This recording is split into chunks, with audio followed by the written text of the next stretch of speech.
Isang masayang pagbati na may ngiti sa aking mga labi. Naghahanap ba kayo ng makakatuwang sa pag-review ng inyong anak? Meron yan sa DepEd. Ang ETUlay online tutorial ay libre at handog ng ating kagawaran sa pangunguna ng OUA ICTS EdTech. Ito ay isang proyektong makatutulong sa mga mag-aaral, katuwang ang mga magulang o kasama sa kani-kanilang tahanan para masagutan at maunawaan ang mga modules. Hangad din ng programang ETUlay ang matulungan ang ating mga guro sa kanilang mga blended learning classes. Ang ating ETUlay ay mula kinder hanggang senior high school. Bukod sa academics, meron din tayong mga special programs gaya ng All is Wellness, Reading and Math Remediation, Storytelling, Mommy Tech Talks, Classes sa Gramatika, Speech Class, Financial Literacy, at marami pang iba. Pinalawig din ng ETUlay ang ating Alive program para sa mga mag-aaral mula grade 1 hanggang grade 3. Gayun din ay mayroon tayong ALS program at SPED tutorials na makasisigurong makakamit ng lahat ang inclusive education. May SPED hotline na rin para sa inyong mga katanungan patungkol sa special education. Kaya, subaybayan mula Lunes hanggang Biyernes, mula 9:00 ng umaga hanggang 7:00 ng gabi ang ating ETUlay. Sa ating pagtutulungan, maiaangat natin ang bawat isa. Ating itutulay ang pagkatuto upang di mapigil ang pag-aaral ng kabataang Pilipino. Itulay natin ito, sulong edukalidad.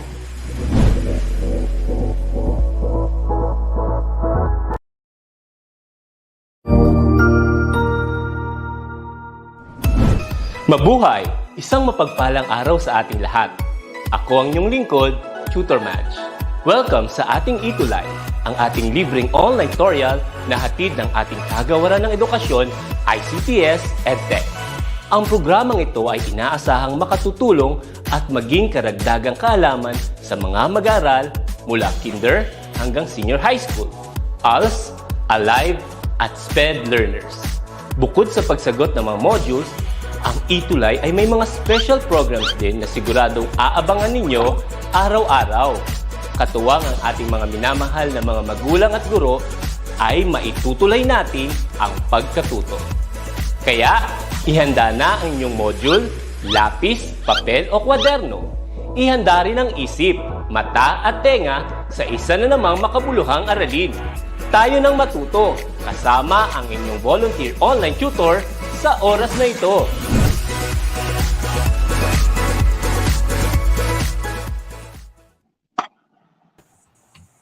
Alright, good morning po sa ating lahat. Hi, magandang umaga po sa ating mga minamahal na grade 10 ETUlay learners, parents, and teachers. Andito na naman kami inyong mga nagagandahan at nagagwapuhang ETUlay tutors. Bati po muna tayo mga minamahal namin tutors, Tutor Ruby. Hello, good morning! Bumabati ako mula dito sa Quirino High School, Quezon City. So, good morning sa ating mga ka-ETUlay, sa ating mga tuties, sa ating mga magulang na nanonood dyan at mga teachers, no? Isa na naman mapagpalang araw sa inyong lahat. So, fourth quarter, naku mga kapatid, malapit-lapit na tayong matapos ng ating panuruang taong 2021-2022. Kaya, sama-sama pa rin tayo. Walang bibitaw. Miss Aiza o Tutor Aiza. Hello. Ayan, magandang umaga sa lahat ng nanonood, sa aming mga cuties. Magandang umaga sa inyo. Katulad nga ng sinabi ni Tutor Ruby, malapit nang matapos, saglit na lang at matatapos na rin ang panuruang taon na ito. Okay, so kapit lang. Sama-sama nating tapusin at ipagpatuloy ang mga nasimulan. Alright. At sa pagkakataong ito, dahil minsan-minsan lang tayo magkasama-sama, alam ko mamaya-maya lang papasok ulit si Tutor Edgar. Okay lang daw po ba na medyo gumalaw-galaw tayo, Tutor Ruby and Tutor Alex? Kasi minsan lang, di ba, Nakakatuwa naman. Ito pa rin yung TikTok dance craze nitong mga Ayan na si Tutor Edgar. Bago pala tayo sumayaw-sayaw, Tutor Edgar, bati ka po muna. Andiyan na ba siya? Hindi nalaban ni Tutor Edgar ang kanyang internet. Ayan, mamaya na siguro babati si Tutor Edgar. Ayan na! Tutor Edgar, bati po muna kayo. Ay, nawala ulit siya. Nawala ulit, no? Ayan, si Tutor Edgar. So, Tutor Aiza, Tutor Juan, Tutor Edgar, no? Napakasaya ng ating tawag dito, ETUlay session sa ating PE and Health, no? Sa buong taong ito. Kaya naman dahil hindi lang isa, dalawa, kundi 4 ang kanilang tutors dito sa ETUlay pagdating sa PE and Health 10. At of course, ang ating mga kapatid sa MAPEH, Music and Arts, no? That's why hindi na natin patatagalin pa. Nasa na ba yung sinasabi mo, Tutor Juan, na galaw? Ano bang Ito galaw na nga. ang gagawin natin ngayon para naman manood tayo ng ating mga tutis? Lang. Sabayan nyo kami sa lahat ng aming mga mag-aaral. Let's go! Paro-paro G lang to, guys. Okay? Ito na yung madali eh. No on the spot. Go! That's true. Bumari daw, tutors, may lumilipad-lipad. Yan. Let's go! Ayan. Parang butterfly lang. Saktong-sakto sa background ni Tutor Aiza. Tutor, Yun, no? Yan. O, diba? Galing ni Tutor Aiza at ni Tutor Ruby. Ayan, sabayan nyo kami sa mga minamahal namin mag-aaral. Giling-giling, let's go! Energy! Let's go! O, diba? Ang hinsay. And... Alright! Ngayon lang ako nagparo-paro G on air or live. Ngayon lang ako nagparo-paro G ng live, ha? Yan, Tutor Juan, ha? Ako, ha? And huwag na kayong mag-alala dahil mamaya sa buong health episode daw, puro paro-paro G lang. Para yan sa ating mga estudyante, no? Ibig sabihin, no? Iparo-paro G lang natin. Ibig sabihin, i-go lang natin, no? Go lang tayo. Yes. Go G lang ng G, sabi nga dun sa kanta, no? And kasama na natin ito, no? Ayan, at kasama na natin at nawala ulit siya. May mga ganyan talagang tao, no? Nandyan, biglang mawawala. Tapos kapag nag-move on ka na, ginawa mo ng lahat, biglang babalik. Charot, joke lang. Joke lang. Naku, buhay na naman ng ating mga tutis na grade 10 yan, Tutor Juan, sa mga ganyang hugot. Alam niyo naman, marami mga hugot ngayon, lalo't magtatapos na ang taon, no? Move up na sila. By the way, congratulations pala sa ating mga tutis na grade 10. Yes! Congratulations in advance! Going to senior high school. Ang bilis ng panahon, diba? So, ang panahon ay hindi natin alintana. Kaya naman, dahil dyan, iiwan na natin muna, no, si Tutor Juan at si Tutor Edgar para sa kanilang PE session. So, paro-paro G na. Paro-paro G. See you later, Tutor Aiza and Tutor Ruby. Tutor Aiza. Ayan. Thank you so much po. Thank you po. At kung talagang kakayanin ng internet ng ating Tutor Edgar, no, papasok na lang siya dito. So muli, maraming salamat po sa pagsama sa pagparo-paro G Tutor Aiza and Tutor Ruby Rose. Ayan. PE time muna tayo lahat. And sa pagkakataong ito, batiin po muna natin kung sino-sino nga ba ang mga kasama natin sa ating comment section. Are you ready, guys? So bati na kayo dyan and titingnan ko na kung sino-sino nga ba ang nandyan. Okay, let's see. Basta po pag nandyan si Tutor Edgar, papasok lang po si Tutor Edgar. Wow! Talagang alam niyo, natutuwa ako ngayong etong mga panahon na ganito, no? Etong second, third, fourth. Sapagkat nung mga una talaga, wala talaga kaming kausap halos kapag grade 10. Pero eto, salamat dahil nandito kayo kasama namin. So, good morning kay John Luis. Good morning kay Jillian Ibanez Manuel from Mariano National High School. Ayan. From Ocampo National High School naman, SDO Camarines Sur, si George. Hello din kay Angel Lou Bitamog ng San Mariano NHS din. Si Jillian Ibanez, good morning. Kay John Luis Escalante ng Pulong Buhangin National High School, good morning. And sino ba kasama natin dyan? Good morning kay Dave Leandro Mancao. Hello din kay Angel Lou, kay Jillian. Sino pa ba kasama natin? John Luis and Gia. Hello, good morning. At sa lahat ng kasama natin dyan, go lang, tuloy-tuloy lang tayo. Princess, good morning. And once again to everyone, please don't forget to share our link this morning para mas marami tayong makasama sa ating pagkatuto. Okay, simulan na natin ang lesson natin sa umagang ito. Again, this is the continuation of our lesson. Last, I think, bago mag-election, no? So, ito yung naging topic natin at magpapatuloy lang tayo. And saktong-sakto yung topic nito because katatapos lamang ng UAAP. Alright! Sa pagkakataong ito, nais ko rin magpasalamat sa mga guro, no, sa advisors, sa teachers, sa schools na talagang pinupush ang kanilang mga mag-aaral na makinig at suportahan ng ating ETUlay sessions. Maraming salamat po. Kasama na rin natin sila Christine Medrano. Ayan, good morning po sa inyong lahat. Julen. Ayan, may mga bago na tayong kasama. And si Tutor Edgar, kasama din natin. Tutor Edgar, good morning, bati ka po muna. Ayan, medyo hindi lang maganda yung ating connection. And Tutor Edgar, kanina kasi nagparo-paro G na kami. Baka naman gusto mong mag-sample. Ayan, pinagsasample lang natin si Tutor Edgar. Parang nawala ulit. Tutor Edgar, sample. And eto na, habang hinihintay natin na maayos yung connection ng Tutor Edgar, no? Ayan po, I'm going to start our lesson now. Let's start our lesson. And may I ask our dear director to please show our presentation now. Okay, once again, welcome to our ETUlay session. And this is Physical Education 10. Okay, so welcome to ETUlay Tuesday. Happy Tuesday, akalain mo yon.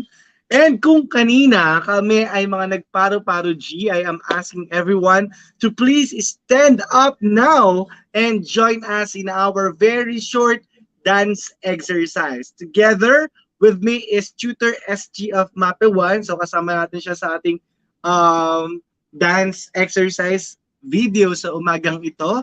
So everyone, stand up at samahan nyo kami. Maganda na bago natin busugin yung ating mga isipan, galaw-galaw muna ng ating katawan. Okay, again, that's because our priority here in Physical Education 10 is your fitness. Okay, let's continue. Ay, hindi pa pala. Okay, dance, everyone. Let's go, warm-up dance. Up, down. Stretch natin ang ating mga arms. Alright, good job. Roll lang. Kayang-kaya natin ito lahat, guys.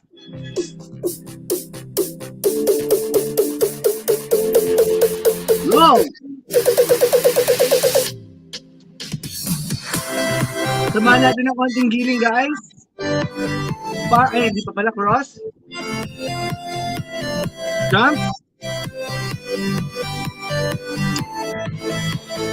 And up. Giling, guys. Let's go.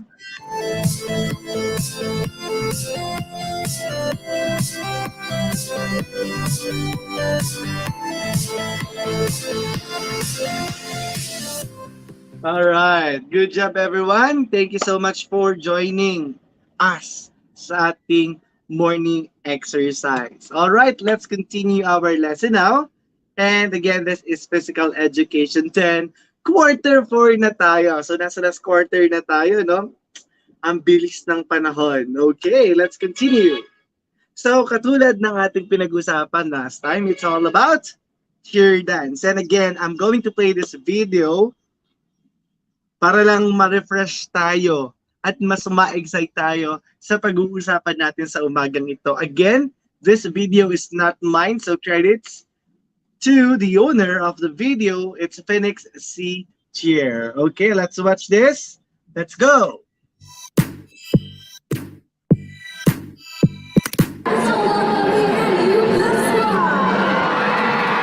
Ayan, sa mga mahilig sa cheer dance, di ba? Katatapos na din ng UA80. Congratulations to. Tama, sino nga bang nanalo? Pwede bang paki-comment dyan kung nanood kayo? Sino ang nanalo, guys? Nakatatapos lang na UA80. Ayan. Kanya-kanya na sila ng sagot. FEU, FEU, FEU is correct. So FEU, mga minamahal na estudyante. So congratulations to FEU. Alright. Sabi ni Jillian, FEU. That's right. Congrats sa FEU.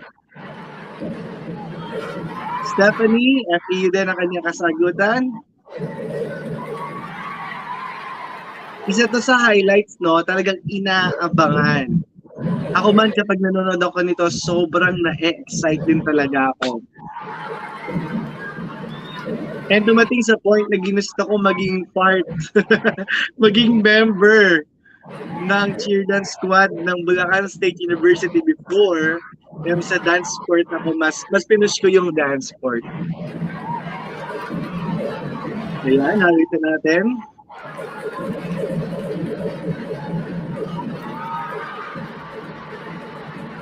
Whoops!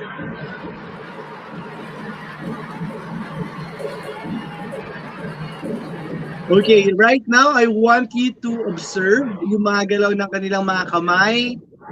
Okay, mga ulo, yung mga claps nila. So, gusto yan. Katulad yan. Okay, so dahil yung music na, baka maka-copyright tayo, guys. So, let's continue na.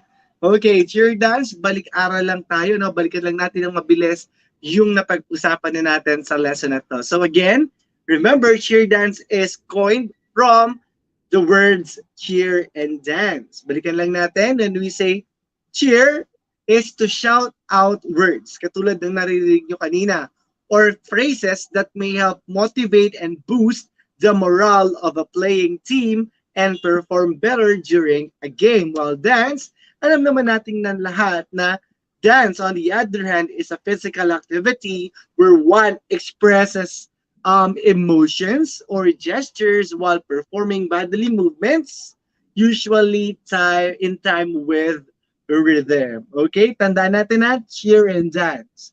And we also talked about this one, the nature and characteristics of the cheer dance. Pwede bang basahin lang natin ng direction, no, para mabalikan lang natin siya.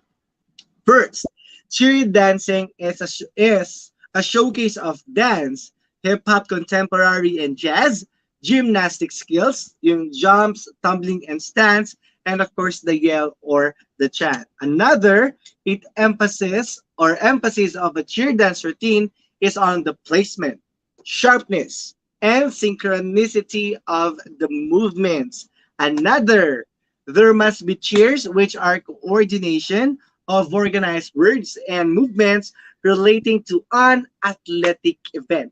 These are used during a sport event when play has been stopped on the field or court. Another is cheer motions are very essential part of cheer dancing. They are used in the choreography as part of jumps and stunts. These are made up of hand, arm, and body positions. They should be performed sharp, tight, and with power. Ulitin ko yung last part, ha? They should be performed sharp, tight, and with power. Guys, ano lang to, balik-aral lang to, okay? So ito yung huli natin pinag-usapan last time. The terminologies na nakita natin kanina sa video. We have the flyers, the bases or mounts, and of course, the spots.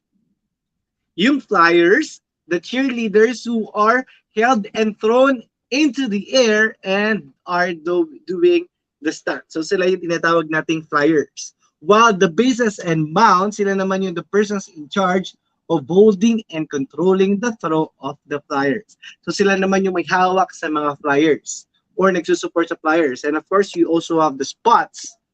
Ang ibig sabihin, front spot and the back spot members are those who stand behind or in front of the flyers and support the flyers to prevent them from falling. Sila rin yung taga-salo. Sa inyo ba may sumalo? Ay, hindi, joke lang. Balik na tayo sa topic natin. Baka iba pa pag-usapan natin. Baka may maiyak pa sa comment section. At maalala niya nung na-fall siya, hindi siya sinalo. Hindi, joke lang yun, guys. Alright. And of course, the last part pala ng ating topic last time, benefits na nakukuha natin. Nagkakaroon tayo ng discipline, nade-develop yung sportsmanship natin, di ba? Kasi nandito, pa-practice natin na talagang win or lose. Hindi tayo nakafocus dun eh. Mas nakafocus tayo dun sa natatanggap natin ng maluwag sa ating mga damdamin yung result at ang mahalaga sa atin, nagawa natin ng maayos yung mga dapat natin gawin, especially the routine. Okay? And teamwork. Ayan, sa dami ba naman ng mga ginagawa dito na kailangan ng group dynamics ay mabubuo talaga ang ating teamwork. And of course, physical fitness. Body movements, di ba? Very physical ang mga ginagawa natin dito. Kaya may de-develop at may improve ang ating physical fitness. And of course, confidence and self-esteem. Ginagawa natin to sa harap ng maraming tao. Di ba? Nag-train tayo and mahalaga yon ng mga sangka para ma-develop ang ating confidence and yung ating self-esteem. Social skills, sa dami na nakikilala natin dito, ewan na lang pag wala pa tayong naging kaibigan. And we also learn how to deal with different people with different characteristics, di ba? So talagang yung social skills natin. And of course, leadership. Una sa sarili, pangalawa sa mga kasama natin. And of course, yun na po yun. At sa umagang ito, pag-uusapan natin, mabilis nating pag-uusapan ang iba't ibang basic cheer motions. Okay? And right now, I want everyone to stand up. Okay? Get ready because pictures lang yung ipapakita ko dito. Pero I want you guys to do it also. Okay? Gawin lang natin na batayan yung makikita natin pictures. So these are the basic cheer motions. That's the reason why I told you a while back to observe their hand gestures, their hand movements, kasi eto yun. Hihimayin natin yung mga basic cheer motions. Are you guys ready? Pwede ba pa-comment dyan ng ready na po? Guys, nasa comment section ako ngayon and nagbabasa. Will you please type ready na po before I show you the pictures of the basic cheer motions. Let's go. Parang wala na akong kasama sa comment section, guys. Ready na po. Sabi ni Jillian, thank you so much. Sabi ni Angel Lou, ready na po. Ayan, si Sir Edgar na hindi na makapasok sa ating live kasi nga bumibitaw ang kanyang net ay nasa comment section na lang at ready na nga rin daw siya. And of course, Jillian, ready na, ready na, ready na. Ang bilis naman ng oras natin. 10:23 agad. Okay, Christine Zoilo, ready na po. Let's start. The first one is what we call the beginning stance. Okay? So, beginning stance. Pwede bang pa-comment dyan ng ating beginning stance? Ready na rin si Ma'am Eyes. Siguro nag-comment si Ma'am Eyes para ipaalala na, sir, hanggang 10:30 lang kayo, ha? Hindi, joke lang po, Tutor Eyes. Talagang pag si Tutor Eyes, while waiting for her turn, talagang nasa comment section yan at saka nakasuporta. Maraming salamat po. Okay, the first one is the beginning stance. Okay? Paano natin to gagawin? Everyone, stand up. Lalo kung nasa bahay kayo, guys.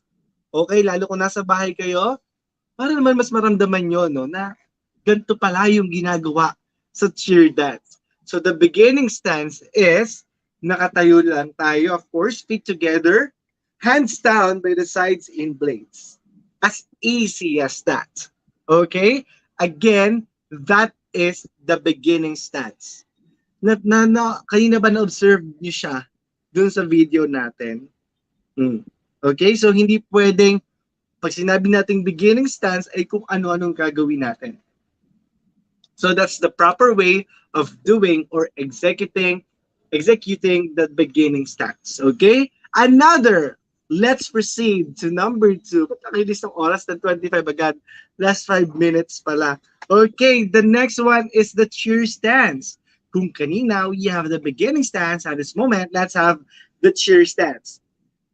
Okay, anong pagkakaiba, guys? Right now, please type cheer stance if you're doing this at home. Okay? Sige. Kapag hindi kayo nag-type, baka matulad kayo dun sa kanina na walang sumalo. Hindi, joke lang. Okay, cheer stance. Kindly type cheer stance, guys. Okay, anong pagkakaiba niya sa beginning stance? As you can see, kung kanina, feet together, this time, feet more than shoulder width apart, hands down by the side in blades. So yun naman, naka-open naman yung paa natin. Okay, that's the cheer stance. Okay, and now let's proceed to the third basic cheer motion that we will have here, and it is, di ba madali lang, guys? The clasp. Okay, ayan, kahit nasa bahay na kayo, kahit nakaupo kayo, magagawa natin to, okay? Clasp. Hands clasp at the chin, elbows in. Okay? Pwede bang pakigawa sa inyong mga tahanan? Okay, lalo na yung mga nagko-comment dyan, stop muna sa pagko-comment and do it. Let's go. Sa may chin, dapat daw ang elbows ay in, hindi dito. Okay, in. So that's what we call clasp. Okay? Okay, good job. So, ayan, may mga nagko-comment ng cheer stance. Okay, now, kung nagawa ang clasp, please comment. Okay, again, comment clasp kapag ginawa natin to. Again, the first 3 that we had this morning is the beginning stance. Nakatayo, feet together, hands on the side. Another is the cheer stance. Naka-open lang yung paa pero nasa gilid pa rin ang kamay. And the third one is what we call clasp. Sa harap lang sa may chin natin and elbows in. Let's proceed to the fourth one. Bilis ng oras, no, guys? The fourth basic cheer motion that we will have this morning is what we call the clap. So hindi kayo pwede basta clap lang, no? Okay, sa clap, hands in blades at the chin, elbows in. Okay? Will you please do this? And if nagawa na natin sa ating mga tahanan, comment clap. Kung nagawa na, comment clap. Okay, good job. And thank you so much, guys, kung talagang ginagawa ninyo sa inyong mga tahanan. Okay? Clap. Ayan, nagawa na ni Stephanie sa kanilang bahay. Okay, sino pa? I'll give you guys a clap. Clap. Yan. Good job, good job, good job. Jillian, Angelo, Christine, thank you so much for clapping. Okay, and the fifth one is the high five. Or V, rather. Arm is extended up. V. Dapat forming a V. Okay? Pwede bang pakilagay dyan kung nagawa na natin ito? Let's go, let's go, let's go. Okay, dapat may malaking V sa taas. At ang kamay, hindi naka-open. Dapat naka-close siya. Okay? Good job. Guys, are you doing this at home? Kasi if you're doing it, good job. Thank you so much for that. And another, kung kanina, sa taas natin siya ginawa. Sa baba naman ngayon. Okay, gagawa naman tayo ng letter V, pero pababa siya. Okay? Yan. So, ibababa lang natin yung ating mga kamay. Comment natin kung nagawa na rin natin. Arms extended down, forming a V, pero pababa siya. Okay? Kanina nakataas, ngayon sa baba. Okay? Good job, good job. Again, balikan muna natin yung 6. We have the beginning stance, the cheer stance, the clasp. Mag-clap tayo. Now, dito naman tayo. Okay, lagay natin. Next.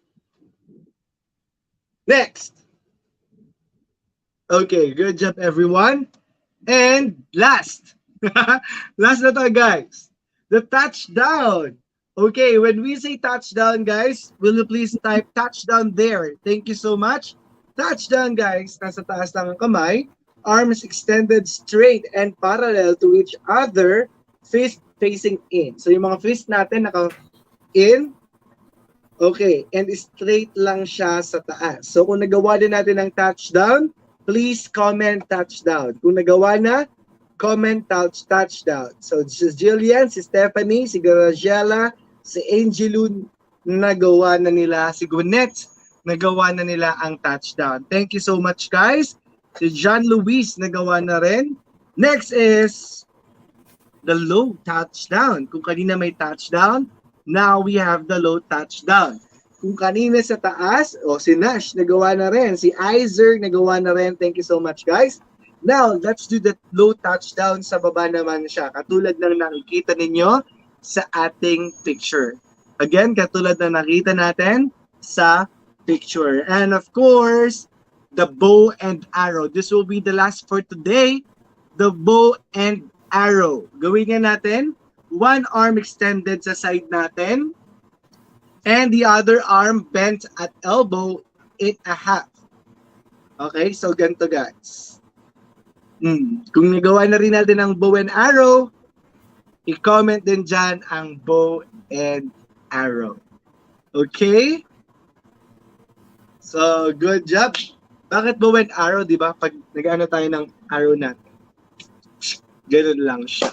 Okay, so thank you so much, guys, for listening. Ay, nandiyan pala si Tutor Edgar. Tutor Edgar, hindi ko po napansin. I'm really sorry. Kasi Okay lang yan, sige. Kasi sa cellphone po ang gamit ko, Tutor Edgar. It's fine. Kapag nasa Nakasingit comment section kasi, Tutor Edgar, hindi ko nakikita yung mismong screen ko. Okay So, lang yan. ang binabasa ko yung, oh my God, akala ko wala kang sa ano. Pero ganun pa man. Screen. Any message po. Message na Ayan. lang, Tutor Edgar, sa ating mga minamahal lang.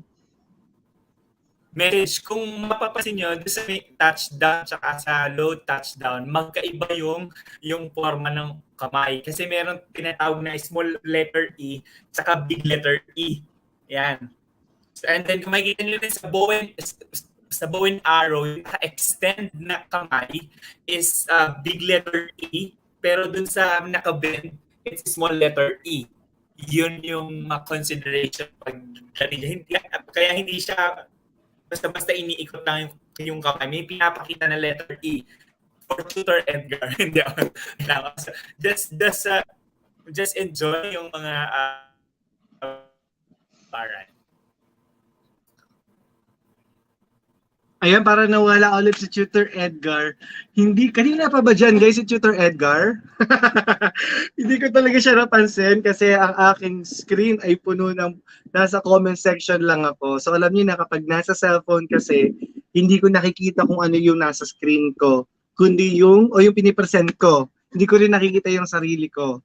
Ang nakikita ko lang yung comment section. So by the way, ayan, maraming salamat Tutor Edgar sa pagsama sa amin sa umagang ito. Kahit ang hirap ng iyong signal ay talagang inilaban mo. At sa pagkakataong ito, it's time for our health. Kaya huwag kayong aalis. Guys, stay para sa ating health class. And makakasama natin sa umagang ito si Tutor Eyes. Tutor Eyes, good morning!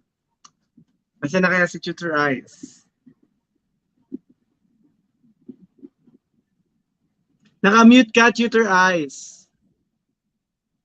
Ayan, okay na. Good morning. Good morning, Tutor 1. Thank you so much. Thank you po.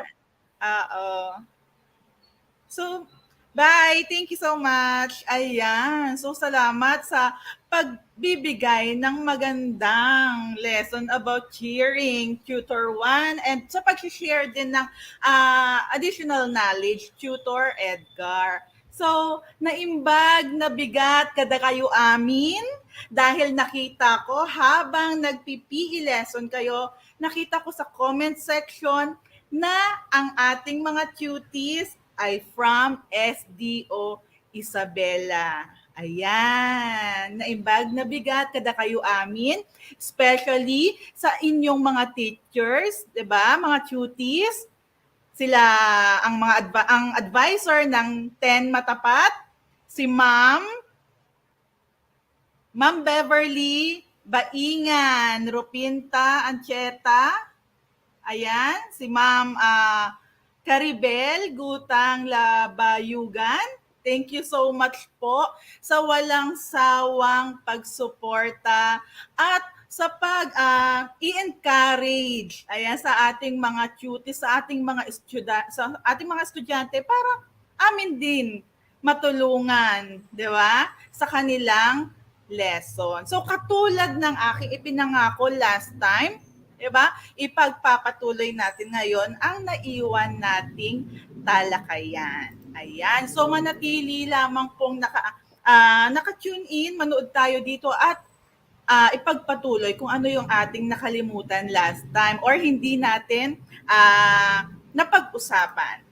Okay? So katulad din ng sinabi ko before, okay?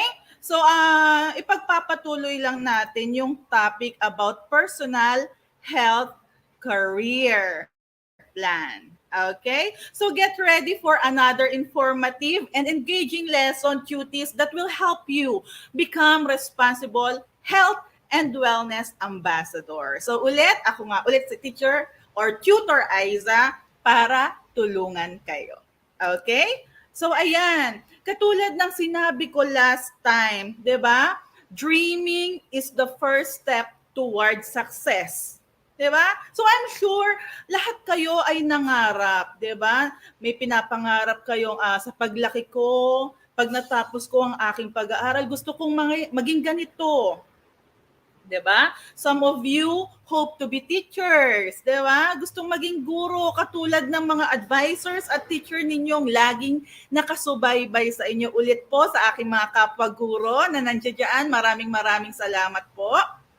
Ang iba naman sa inyo ay gustong maging accountants, 'di ba? Or lawyers. Ayan.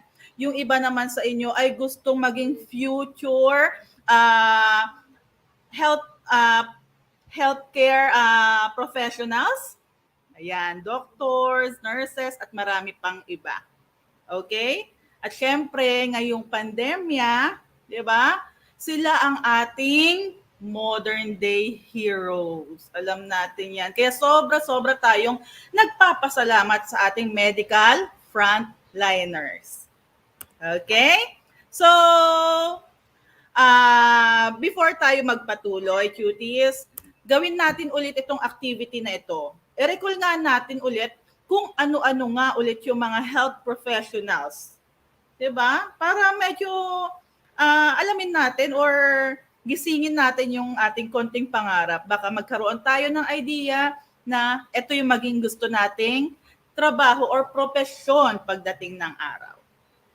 Okay? Gamit ang ating chat box, isulat, or i-type ang tamang sagot. Okay?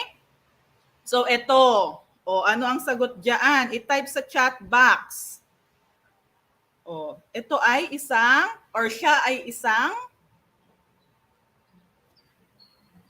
nurse. Very good. She is a nurse. So, syempre, a nurse is a person trained to care for sick individuals. How about this one? What do you think about this picture? Ano kaya ang profession niya? He is Okay, ayan, tama. Okay, so tama. Ayan. This person is a dentist. So, syempre, ito ay para sa mga diseases and illness that affect the teeth and the gums. Ayan, sila yan. Next. Yan. Sino naman siya? Isa siyang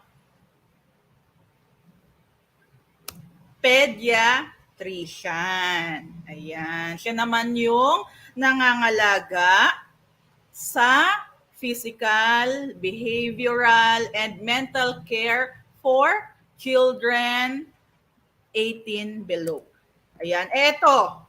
Napindot ko. So, bonus niyan. So, ito ay isang physical therapist.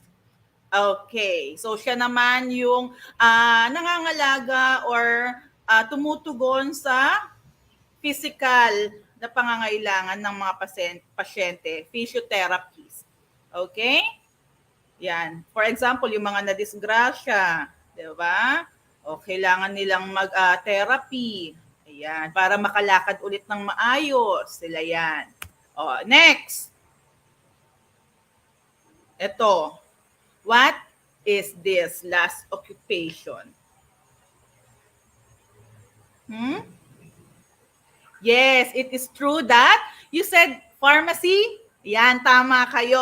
Okay, a pharmacist is a healthcare provider that or who specializes in the proper and safe administration of medication. Ayan. Okay, pharmacies. And the last one, ayan, last na pala yun. Okay, so proceed na tayo ngayon. Ano nga ba ulit ang karera? Career na tinatawag. So, syempre, katulad nga ng sabi ng kamustahan naming apat kanina sa inyo, di ba? Malapit na kasing matapos. Uulitin ko, isang pagbati ulit sa inyo, grade 10 na magmo-moving up. Okay? So, ito, career. Di ba? So, a career ay isang occupation or profession that requires special training. So kapag nag-senior high school na kayo, pumili kayo ng linya na gusto nyong tahakin. Diba?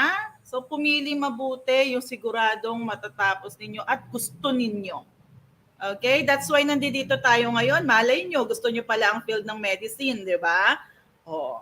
Next is yan, yung tinatawag nating health career. O pumili na kayo dito. Okay? So, health career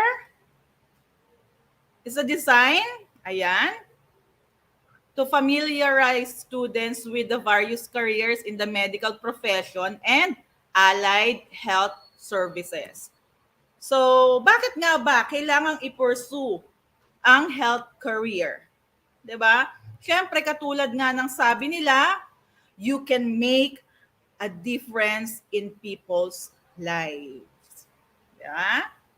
So lahat naman tayo actually, hindi lang sa medical field.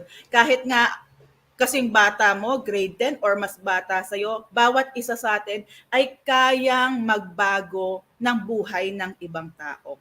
How much more na, di ba, you're under medical field, di ba? Or mga healthcare professionals na kayo, mas magagawa ninyong tumulong ng kapwa nyo. Diba? Ang sarap, no? So, katulad nga ng sabi ko, yan. So, why pursue a health career? Diba? Health career preparation begins with an individual decisions. Nasa decision ninyo kung gusto ba ninyo tong path na to or itong career na to. Okay? So, syempre, kailangan ito ng high demands for workers, job security. Ito yung mga rason, di ba? So, isip-isip na, baka gusto ninyo ng travel opportunities, di ba? Great pay and benefits, ayan. Opportunities for growth, di ba? Yung iba kasi, hindi sila nag-stay long sa isang profession or sa isang trabaho kasi feeling nila stagnant. Di ba? Yung parang, ito na lang yung ginagawa ko everyday. So with this career, ino-offer niya yung mas maraming opportunities for professional growth. Ayan. Aging population means more need for home and health aids. Ayan. So components and step in making a health career plans. Okay. First, self-assessment, career exploration, decision-making, and last but not the least, plan of action. Diba? Ang pangarap ay isang salita lamang na pangarap kung hindi ninyo aabutin at hindi kayo gagawa ng paraan para abutin ito. Diba? So, action. Diba? So, gumawa kayo ng paraan para makamit ang pangarap ninyo. Diba? So next, ayan. So katulad nga ng sinabi ko last time, so ito ang mga steps. Okay? First, syempre, kailangan alam natin ang components and steps in making a health career plans. Unang-una, self-assessment. Pangalawa, career exploration. O, mag-explore kayo, pag-aralan nyo, mag-research kayo. Di ba? And then, pangatlo, decision making. Di ba? Ito ba ang tama? Tamang daan, tamang gawin, tamang desisyong gawin ko para sa kinabukasan ko. Di ba? And fourth is plan of action, katulad nga ng sinabi ko kanina. So as I previously said, dreaming is the beginning of success. So this time, you will meet, ito yung nakat tayo last time, interview ito ng isang healthcare professional who attended the Philippine College of Health and Sciences and graduated with honors. Ayan. So he has also worked as a specialist occupational therapist in UK, United Kingdom, for past 18 years. So we, together with Tutor Ruby, nakita ninyo siya kanina, di ba? Ang ganda-ganda, invited him to share how he realized his work yung dream niya. Paano niya napatagumpayan na magkaroon ng karerang ito. Okay? So my dear health warriors, panuorin natin ang interview ito. Okay? So before that, wait lang. Shout out muna tayo sa ating mga cuties. Kay Jillian Ibanez Manuel, magandang umaga sa'yo. Eliza Roa, hi! Ayan, good morning. And also kay Angel Lu, good morning sa'yo. Kay Salmingo, Mr. Izer Salmingo, hello sa'yo. Ayan, okay. Kay ang active ni Jillian. Okay, so ayan. Good morning din kay Jan Lois Escalante, kay Angel Lu Veloria. Good morning sa inyong lahat. Okay, so ayan. Panuorin na natin ang interview na ito. Okay?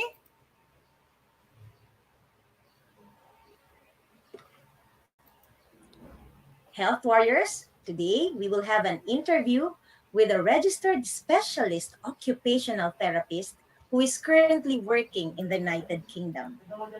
He has been in the medical profession for almost 18 years. And you know what? In the 2012 London Olympics, he was one of the torchbearers. So friends, please welcome my high school classmate, Mr. Raymond Apple F. Enteria. Hello, Sir Raymond. Hello, Ma'am Ruby. Hello, everyone. Hello sa lahat ng mga estudyanteng nakikinig at nanonood sa inyong programa. I hope you are all doing fine despite all this pandemic going on. So everyone, stay safe and stay healthy, okay? Thank you for inviting me here. Thank you so much for accepting our invitation. And we know that you are so busy right now, especially that we have this current crisis in our health status all over the world. So thank you so much. Saludo kami sa inyong mga frontliners. Yan. So, Sir Raymond, I'm going to give you or to ask you questions about your career, how you achieve your health career plan. This is for our student, for them to start with their future health career plan. Okay? So our first question is, what does your job as a registered occupational therapist or specialist occupational therapist entail? Right. So thank you for that question. As an occupational therapist, basically our main role in our profession is to help people with cognitive, physical, and sensory disabilities to become more functional and independent in all aspects of activities of daily living. Meaning, kapag ang isang pasyente ay nirefer sa amin dahil nagkaroon siya ng disability following stroke or merong mga taong ipinanganak na sadyang may mga limitasyon tulad ng autism, cerebral palsy, and all sort of those condition, kami yung professionals na tutulong sa kanila para maging functional pa rin sila at maging independent pa rin sila sa lahat ng gagawin nila everyday. So for example, kapag yung bata ipinanganak na may autism or cerebral palsy, the occupational therapist will assess the child to determine what are the limitations, where are they needing help. So for example, they cannot engage in writing. OT will help them to minimize the hyperactivity. We will help them to find ways to be able to engage in learning activities, but not only in learning activities, but also engaging in play, because the main activity or function of a child is play and education. So we help them to engage to that aspect kahit na meron silang disabilities. So with adults, like for example, someone who had stroke and they have half-sided body paralysis, as an occupational therapist, we will help them to become independent by modifying their equipments or utensils na ginagamit sa activities of daily living so that they can eat independently, they can still do washing and grooming and dressing with minimal support from relatives or healthcare workers. So apart from that, occupational therapists also help people to make sure that the environment or the house that you are living is accessible and suitable for you. So you can function independently sa lahat ng mga ginagawa mo. So kung hindi man independent, at least you're not totally dependent because we're still trying to improve your engagement to those functional activities. Ah, that's nice. You have a wide range of duties and responsibilities as an occupational therapist. And Sir Raymond, when you were younger, what were your hobbies and interests? I think na Well, connected dyan sa work mo ngayon. I guess the main factors in terms of hobbies and interests when I was a child was I'm always keen of looking after people.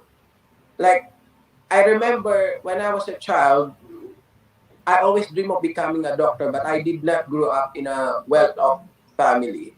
But it's always been my dream to wear a white uniform.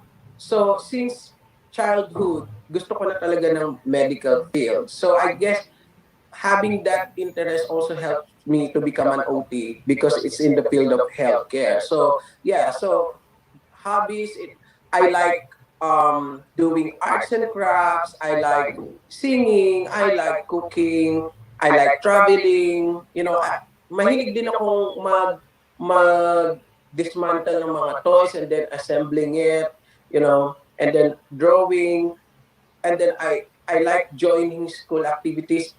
So when I was deciding what to take in the university, and then made the research of what is occupational therapy is all about, nagkaroon ako ng malaking interest sa pagkuha ng OT kasi lahat nung gusto kong gawin nung bata ko, I can apply being an OT. Because as you said earlier, being an OT has a wide range of practice. So we can put up our own clinic and do rehabilitation for children, adult, elderly. We can work in school. We can be a researchers. We can also work in industrial companies, you know, making sure that all the tables, the desks, and the computers are ergonomically designed for the employees para hindi sila magkakasakit.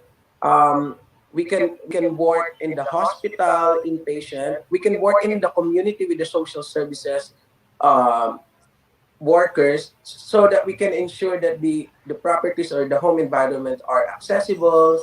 And I think I forgot to mention that if someone lost their ability to walk or become independent in their mobility, we can also work in the wheelchair service and postural management to make sure that um, despite of their limitations, magiging independent pa rin sila in their, mobility from going A to B.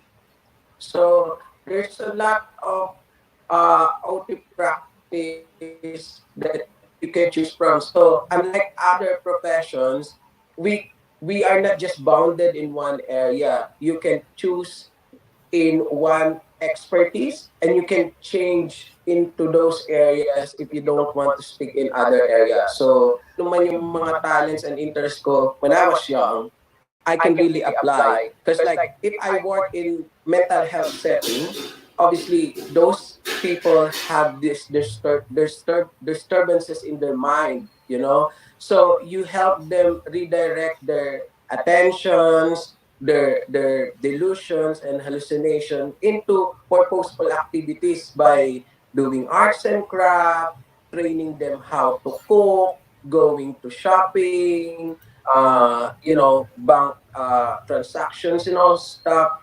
So lahat ng interest ko nung bata ako, na-apply ko dito. Kasi apart from that, we're talking about occupation and activities of daily living. So lahat ng mga pasyenteng kinikita namin, you have to make sure that what makes them happy every day, they can still do. So in terms of singing, you teach them how to sing. So for example, someone who is unable to hold the microphone because they don't have enough grip.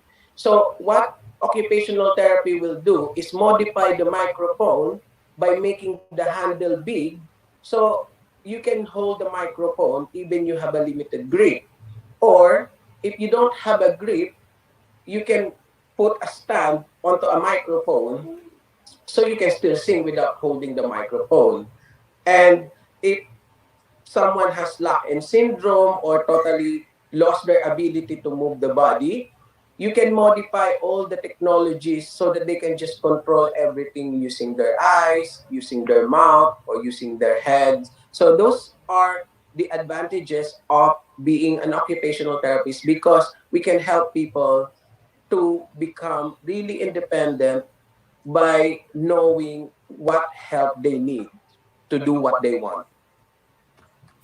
Wow, that's nice. So aside from your interest, what are other factors that you considered when you took your career, or you enrolled, you pursued you pursue your career in as an occupational therapist?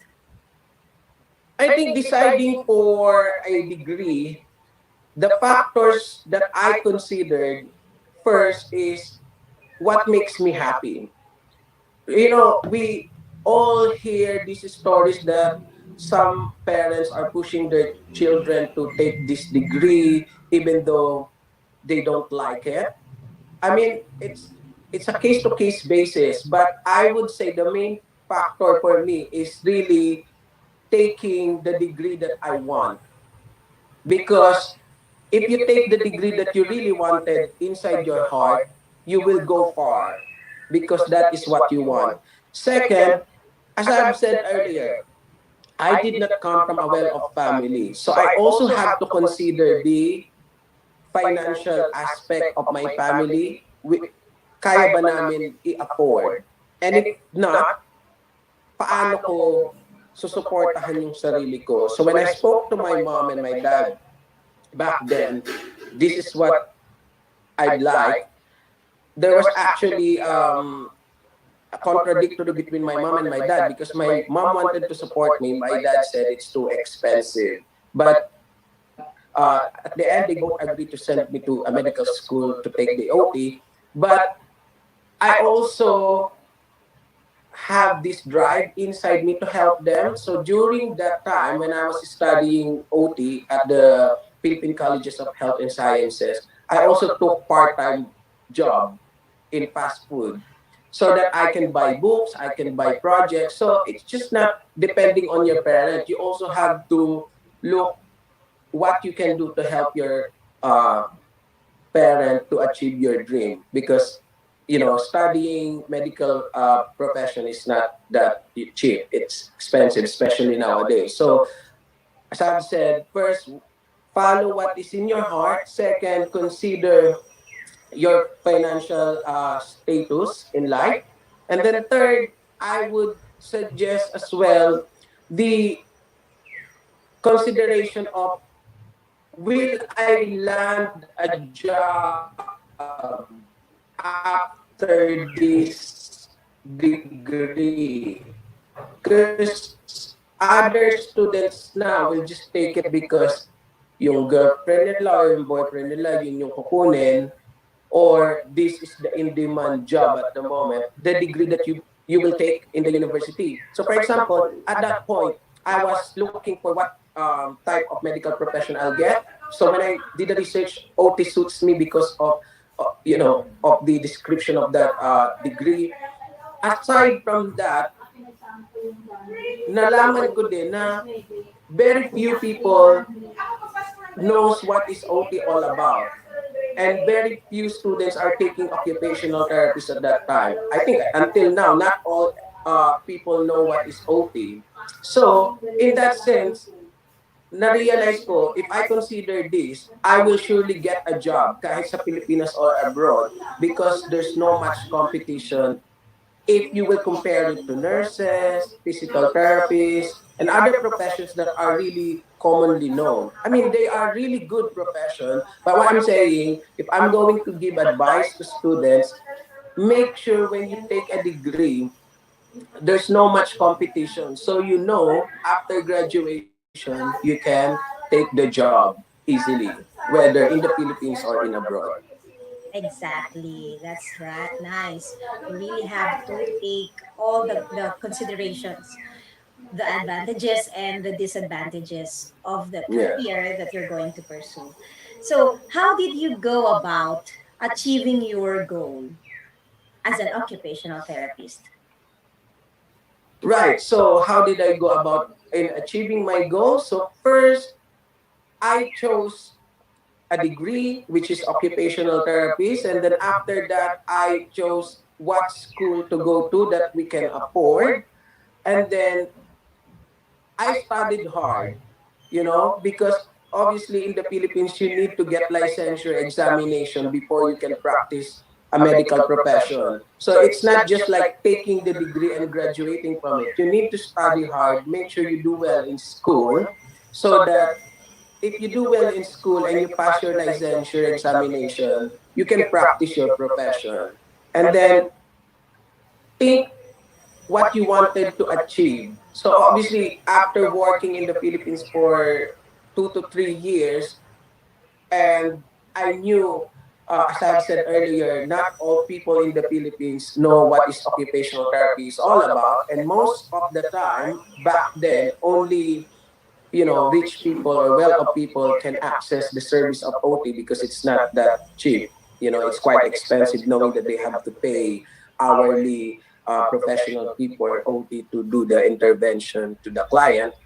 I also consider uh, achieving much higher dream in terms of working abroad, because I know OT is in demand abroad, and for me to be able to help my family from the Philippines, I applied in Saudi Arabia, and then I worked in Saudi Arabia for 2 years, and then while I'm working in Saudi Arabia, you still want to pursue to a much better place or a much better dream. So habang nagtatrabaho ako sa Saudi, nag-a-apply ako sa United Kingdom.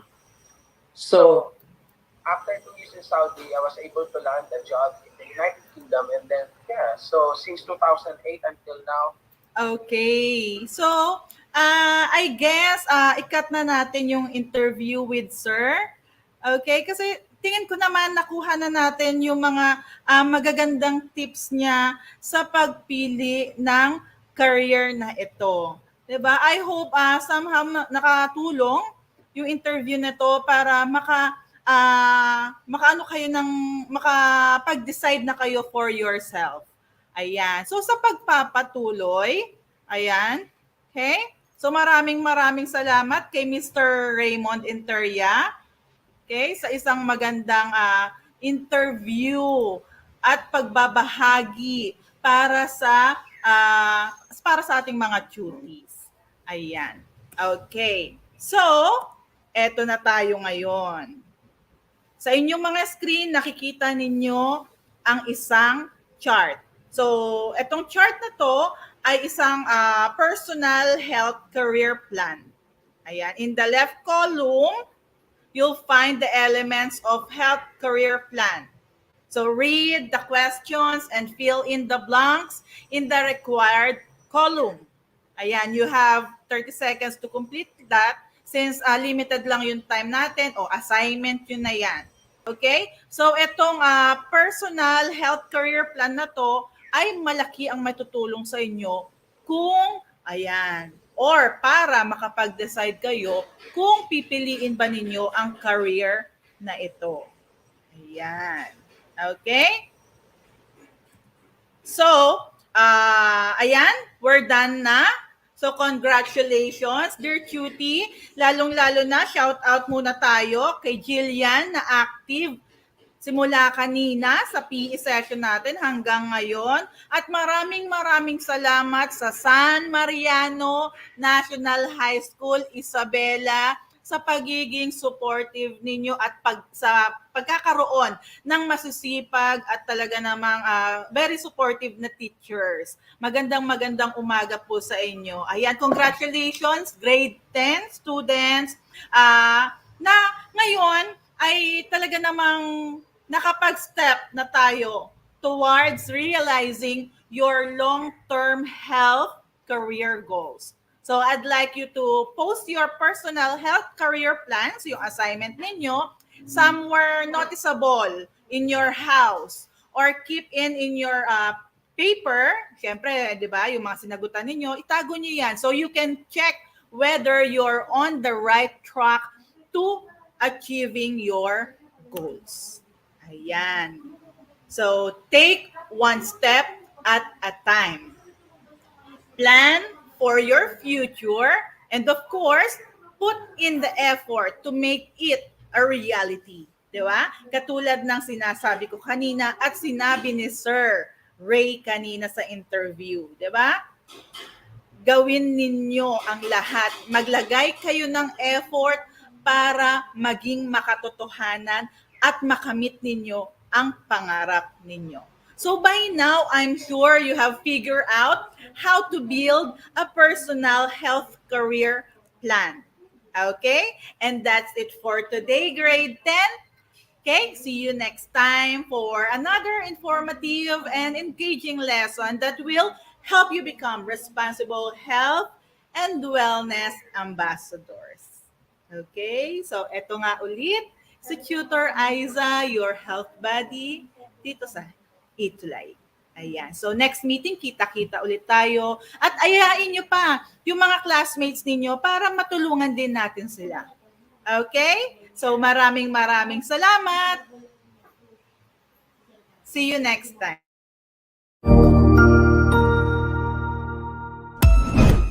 Ang husay naman!